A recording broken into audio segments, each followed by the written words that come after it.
Tonight on Monday Night Hardball, as more children log on to the information superhighway, the search for ways to protect them from pornography and cyber porn is growing.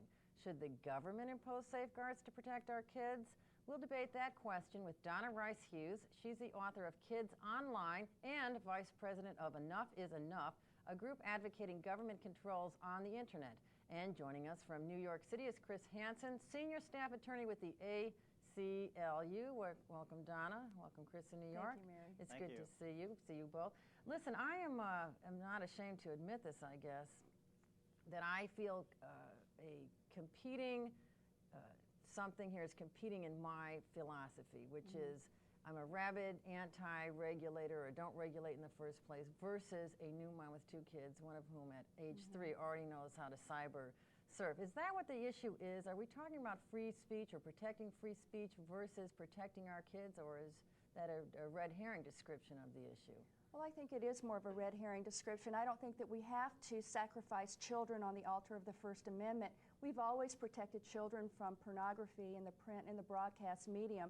So we're trying to get the laws that we already have in place on the internet enforced. And also there are some loopholes. For instance, a child can't buy a Hustler magazine in a convenience store, but it's okay, it's legally constitutional for you and I as adults, and we want to get those same kinds of protections that segregate adult protected pornography away from children on the internet, so that you can get it but a child couldn't. Well, I want to get to that technical stuff, which I can't. I know there is software available, but what actually is in there? You've been taking reporters and others on cyber tours. You said one reporter threw up after seeing what producers here have called the 42nd Street of the internet. What's actually on there that our kids could tap into?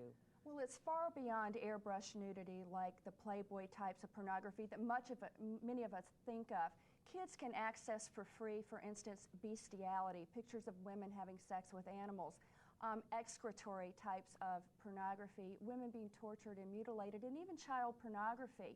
And so all of this is available to any child that has unrestricted access to the internet. And one of the problems is our laws aren't being enforced, and we have some loopholes in the laws. And also we've got a lot of parents who simply don't understand that their very well-behaved children could accidentally stumble across material that they may not in fact go looking for. What are the solutions? Let me back up. What are some of the solutions? Okay, well, first of all, Chris was talking about 2 points. One is the loopholes in cyberspace. It is illegal for a child, for instance, to get Penthouse or Hustler magazine in the print media. I just mentioned that, but it's perfectly legal in cyberspace because Congress keeps trying to find ways to segregate that type of pornography away from children, and then we have these battles with the ACLU. So we're trying to get that segregated. The point that he just mentioned in Loudoun County had nothing to do with law. It had to do with filters.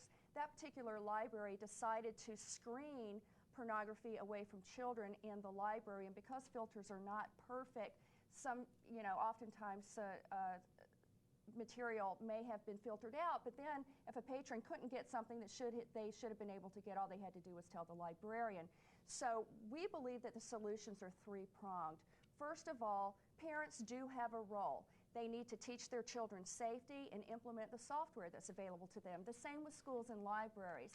The technology community has a role to be corporately responsible. And then thirdly, we believe that the pornographers, those who are causing and profiting from this whole problem of putting free pictures on the internet that any kid can stumble across, that they bear some burden of responsibility. So that's what the law is trying to get at, and that is hold the pornographers responsible and accountable, just like we're trying to do with the technology community. Chris, how come in this age where we can send our technology to China to come back to bomb us, we can't provide software that can accommodate those persons that Chris are saying, and I agree with, should have access to that kind of information? We can't create this kind of software where, there is software out there, and in fact there's newer and better software every day, every month. And so there are many new options now that are open to libraries and schools. But again, Chris is interchanging a lot of the issues all at the same time here.